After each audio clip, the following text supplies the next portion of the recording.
그래서 그렇게 해서 보시는 건데, 그렇게 해서 볼 때 그 첫 번째로 수시 정시 모집 요강은 뭐를 담고 있느냐 하면 전년도 발표한 전형계획 안에 세부사항을 기록해 놓은 거라고 보시면 돼요. 세부사항을 기록해 놓은 것이고, 수시 또는 정시 전형과 관련된 모든 사항이 다 담겨 있는 거다. 그러니까 수시 모집 요강 안에는 수시와 관련된 모든 사항이 다 있고, 정시 모집 요강 안에는 정시와 관련된 모든 사항이 다 들어가 있다라고 우리가 생각할 수 있는 거죠. 그래서 수시 또는 정시와 관련된 모든 사항이 다 기록되어 있는 것이 바로 수시나 정시 모집 요강이다라고 생각을 해 두고 있으시면 될 거예요. 그래서 그 부분을 생각을 하시는데, 여기서 첫 번째로는 이제 그럼 어떤 것들을 중심적으로 봐야 되느냐라고 제가 아까 말씀드렸으니까, 이게 일정, 그러니까 원서 접수 일정이나 대학별고사 일정, 합격자 발표 일정, 등록 일정의 일정들이 다 나와 있는 게 있습니다. 따라서 모집 요강을 다운받아서 보실 때는 그런 일정을 중심으로 보시면 됩니다. 자, 여기서 잠깐 말씀드리면, 아까 수시 모집 요강은 언제 나온다 그랬죠? 수시 모집 요강은 나오는 시기는 언제라고 제가 말씀드렸어요? 수시 모집 요강이 나오는 시기는 그렇죠, 5월입니다. 5월. 그 5월에 수시 모집 요강이 나오면 그 수시 모집 요강을 다운 받으셔가지고 제일 먼저 일정, 원서 접수 일정이나 대학별 고사, 합격자 발표, 등록 이런 일정들을 보는 거예요. 그러니까 정시 모집 요강은 9월에 나오지만, 그 9월에 나오는 정시 모집 요강을 미리 살펴보실 경우는 거의 없기 때문에, 나중에 이제 정시 원서 접수 가까이에 가가지고 우리가 이제 여러 것들을 이렇게 볼 수 있는 거기 때문에, 이 정시 모집 요강은 사실은 잘 안 보게 됩니다. 그리고 정시 모집 요강은 왠지 이렇게 멀리 하고 싶은 그런 마음들을 갖고 계시죠. 정시까지 우리 애가 안 갔으면 좋겠다. 뭐 이런 생각을 해가지고, 그래가지고 그런 부분들이 있는데, 어쨌거나 수시 모집 요강을 중심으로 이해하셔도 돼요. 수시 모집 요강을 중심으로. 두 번째는 이제 전형별 모집 단위별 모집 인원이 있습니다. 그러니까 각 전형에 몇 명씩의 그 모집 인원, 각 모집 단위별로 어떤 전형에 무슨 몇 명, 어떤 전형에 몇 명, 어떤 전형에 몇 명, 이런 식으로 그 모집 단위별, 전형별 모집 단위별 모집 인원을 다 볼 수 있어요. 이거는 이제 전형계획 안에도 나타나 있지만, 그러니까 모집 요강으로 넘어가는 과정에서, 전형계획 안에서 모집 요강으로 넘어가는 과정에서, 이렇게, 결과적으로 조금 얻게 되는 부분, 변화되는 부분들도 있거든요. 예, 그런 부분이 있기 때문에 다시 한번 이제 모집 요강에서 확인을 하셔야 된다라는 거.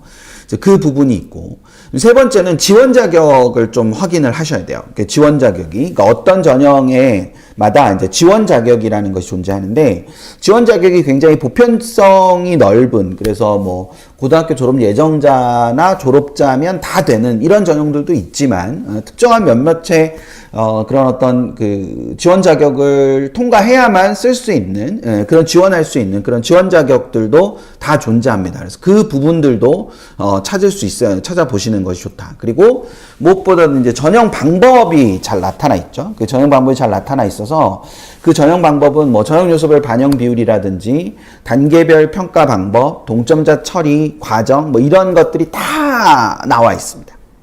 그러니까 뭐 이런 동점자 처리 같은 경우는 이렇게 잘 안 보시는 경우가 많은데 되게 재밌어요. 동점자 처리를 이렇게 보면 되게 재밌고, 여기가 굉장히 이 전형 또는 이 대학은 이런 부분을 굉장히 중요하게 생각하는구나. 뭐 이런 식의 것들을 좀 볼 수 있는, 그렇게 확인할 수 있는 부분들이 있단 말입니다. 그래서 그것도 좀 같이 보실 수 있었으면 좋겠다라는 거.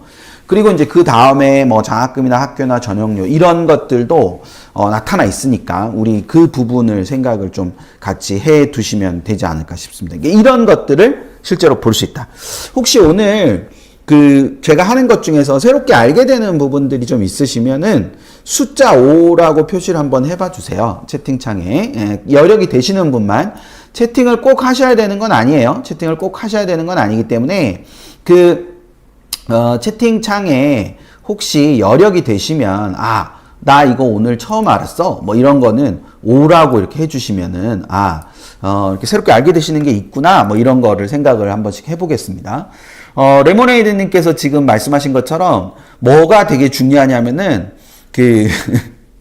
작은 글자가 되게 중요하죠. 작은 글자. 작은 글자가 되게 중요합니다. 그래서 이게 이제 실물로 잘 안 보신 분들도 계실 거기 때문에 실물로 안 보신 분들을 위해서 이렇게 이런 식으로 목차가 있어요. 근데 이게 지금 잘 안 보이시는 분들은 이제 화질 설정을 좀 바꾸면 그래도 이렇게 나타나죠. 화질 설정을 바꾸면 이렇게 좀 나타납니다. 그래서 여기 지금 보시면 여기 학교생활 안내 이런 거에 보면 보통 장학금이나 이런 것들이 많이 들어 있어요. 그래서 여기 보면 79라고 적혀 있는데 이 79라고 적혀 있거든요. 그러니까 79쪽이나 된다는 거예요.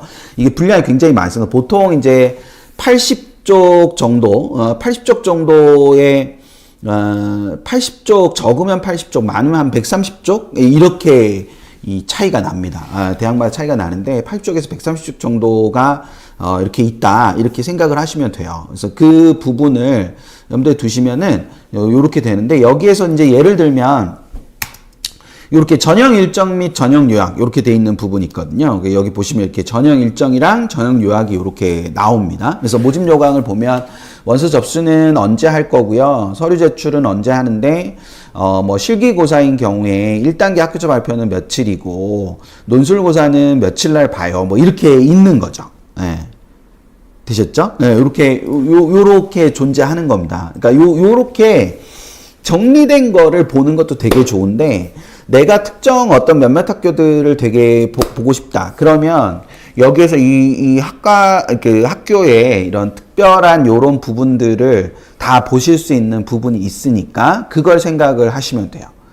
되셨죠? 그래서 그 부분을 하나 생각을 해 두시면 될 것 같고, 그다음 두 번째로 전형별 모집단위 및 모집인원은 이런 식으로 이제 존재하는 거예요. 그리고 여기 잘 보시면 불어불문학과만 지역인재 3명을 뽑고 나머지 이 4개 학과는 지역인재를 학생부 교과를 안 뽑잖아요. 그쵸? 예.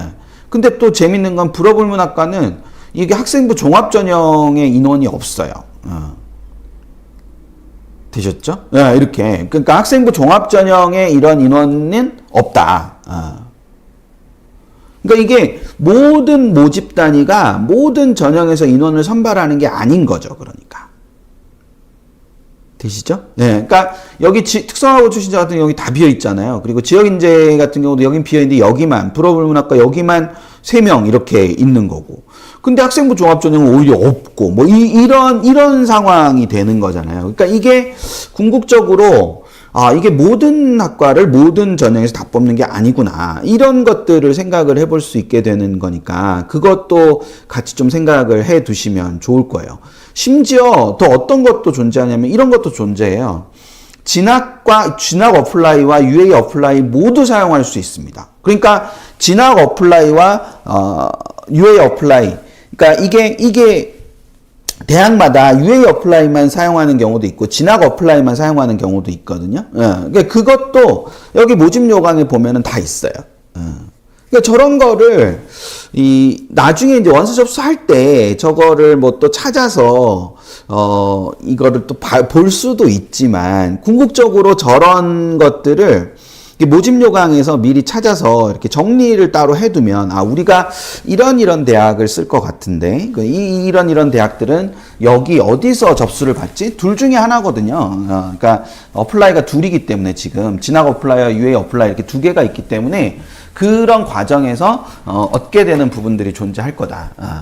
또 이제 예를 들어서 지원자 유의사항 이런 게 가면은 이런 걸 볼 수 있어요. 수시 모집에 모든 전형간 중복 지원할 수 있습니다. 우리 대학에 모든 전형간 중복 지원할 수 있다.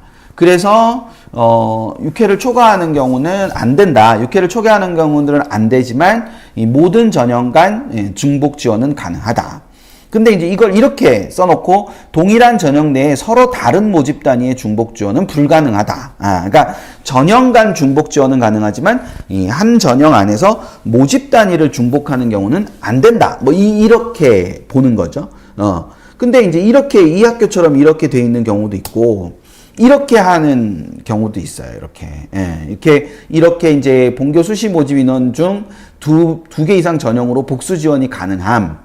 그래서 전부 다 복수 지원이 가능한데 얘네 고른기회 1, 2, 뭐 기초생활수급자, 차상위 계층, 그다음 농어촌 학생 전형, 뭐 특성화고 졸업 재직자 전형, 체육특기자 전형 간의 복수 지원. 얘네의 복수 지원. 얘네 간의 복수 지원은 불가능하지만 얘와 논술을 같이 쓰거나 얘와 학교생활 후수자를 같이 쓰거나 얘와 교과 후수자를 같이 쓰는 중복 지원은 모두 가능하다. 그러니까 이전형과 이전형을 같이 쓸 수 있나요? 라는 그런 질문들도 사실은 여기에 이 모집 요강에 가면은 다 있는 겁니다. 그래서 이게 그러니까 여기저기 질문하면서 막 얻을 수 있잖아요. 얻을 수 있는데 저는 그러니까 이게 이렇게 말씀드리면 어떨지 모르겠는데 굉장히 그러니까 되게 중요하게 생각하시잖아요. 우리 아이의 미래 이런 걸 되게 중요하게 생각하시잖아요. 그러니까 되게 중요하게 생각하시는데 그런 미래를 한 번도 본 적 없는 누군가의 답을 가지고 이렇게 결정을 하는 거는 어떤 용기인지 잘 모르겠어요. 그쵸? 그러니까 이런 거예요.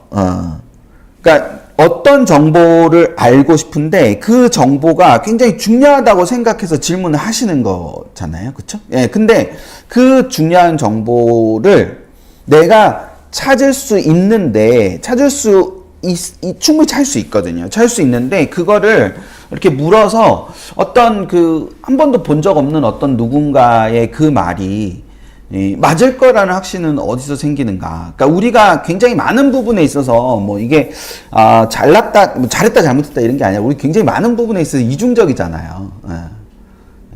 우리 사람이라는 존재가 인간이라는 존재가 굉장히 이중적이거든요. 많은 부분에 있어서 내로남불이라는 말이 그냥 있는 말이 아니지 않습니까? 그게 굉장히 이중적이기 때문에 있는 말이거든요, 사실은. 그래서 어떤 부분에서는 굉장히 이렇게 좀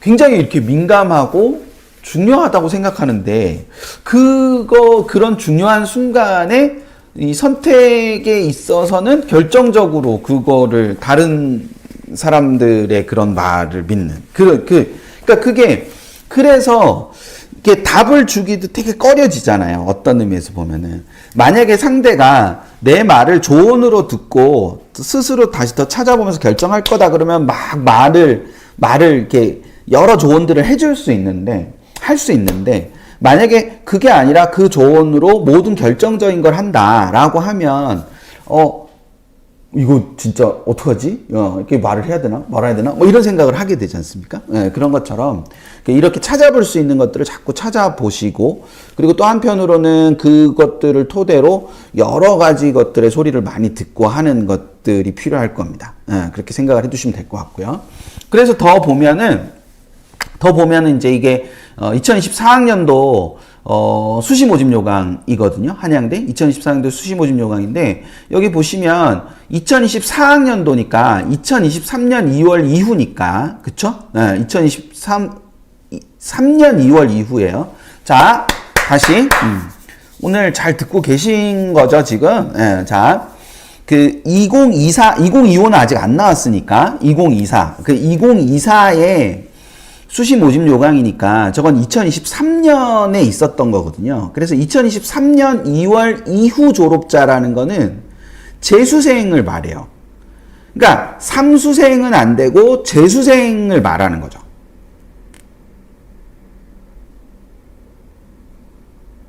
뭔지 이해되시나요?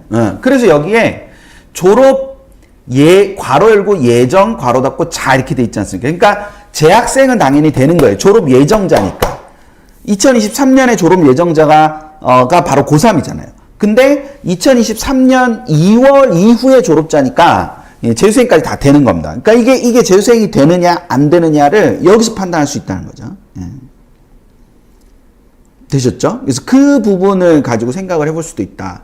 더더군다나 이제 한양대 교과전형 같은 경우는 이런 식으로 뭐 이게 다 당연히 되겠지만 자연계열인 경우에는 미적분이나 기하를 반드시 들어야 하고 물투, 화투, 생투, 지투 중에 한 과목 이상을 이수를 해야만 이 학생부 교과전형에 한양대는 지원할 수 있었습니다. 2024학년도에. 그러니까 2025학년도는 이제 나와봐야 더 정확히 알 수 있겠지만 이런 부분들을 생각을 해볼 수 있어야 된다. 그리고 2023년 4월 1일자 학교 알림이 기준으로 재적 인원의 11% 인원만큼 추천이 가능하다. 뭐 이렇게 돼 있는 거예요. 그러니까 여기는 없지만 뭐 예를 들어서 뭐 소수점으로 나올 경우에는 무조건 올림한다. 뭐 이런 내용도 여기 다 들어 있어요. 다 들어 있으니까 그 부분들을 생각을 해볼 수 있는 거죠. 그리고 요런 학교는 지원이 안 됩니다라고 되어 있죠. 예. 그래서 요런 뭐 학생부 성적 체계가 다른 학교라든지 뭐 예술고 체육고라든지 이런 학교는 이 전형에는 지원이 안 된다라고 이미 밝혀놓고 있는 겁니다. 이거를 이런 식으로 이제 찾아보고 그럼 다 지원할 수 있구나. 뭐 경희대 같은 경우는 자기들의 인재상이 있고 그 인재상에 부합해야만 지원할 수 있다. 뭐 이런 것도 있거든요. 그러니까 이런 식의 지원 자격이라는 것이 다 존재한다는 거를 생각을 좀 해두시면 좋겠어요. 되셨죠? 그래서 그렇게 다 되는 거예요. 그리고 또 나아가서 전형 방법으로 학생부 교과 반영 방법은 45쪽을 참조하세요. 이렇게 적혀 있죠. 그래서 45쪽으로 가면은 학생부 교과를 어떤 식으로 반영하는지가 다 적혀 있어요. 그러니까 이거를 알고 설명을 듣는 거랑 모르고 설명을 듣는 거랑 되게 다르죠. 그러니까 그런 부분에서 이건 이제 충분히 하실 수 있는 거니까 정보가 없는 게 아니라 정보를 접근을 하지 않으시는 거죠.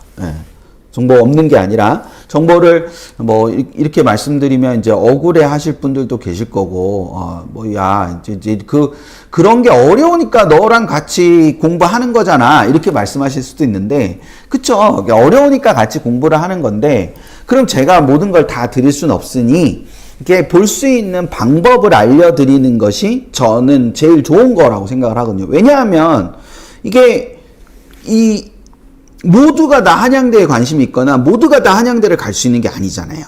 그쵸? 근데 우리가 어떤 시간이 제약이 있고 그 제약된 시간 안에서 몇몇의 대학들만 설명을 이렇게 할 거 아닙니까?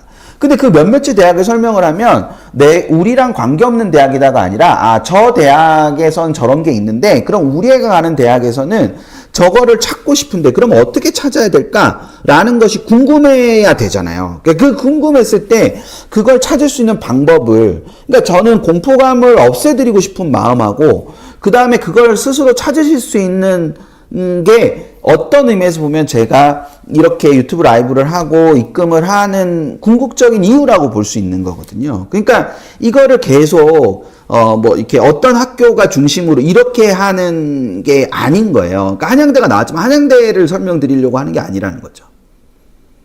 그래 실제로 보면은 여기 동점자 이수도 이렇게 각각 딱 보니까 자연계열은 수학, 과학, 영어 순이고 인문은 영어, 국어, 수학 순이고 상경은 영어, 수학, 국어 순이고 이렇게 다르죠. 그리고 이수 단위가 그 다음에 될 거다. 그러니까 이게 그 위에 있는 방법으로 다 했는데도 만약 동점자가 나오면 이거 우선순위로 이렇게 뭘 한다. 성적 우선순위로 합격자를 할 거다라고 하는 거죠. 되셨죠? 그래서 이런 형태가 된다라는 거, 그거를 염두에 두고 보시면 됩니다.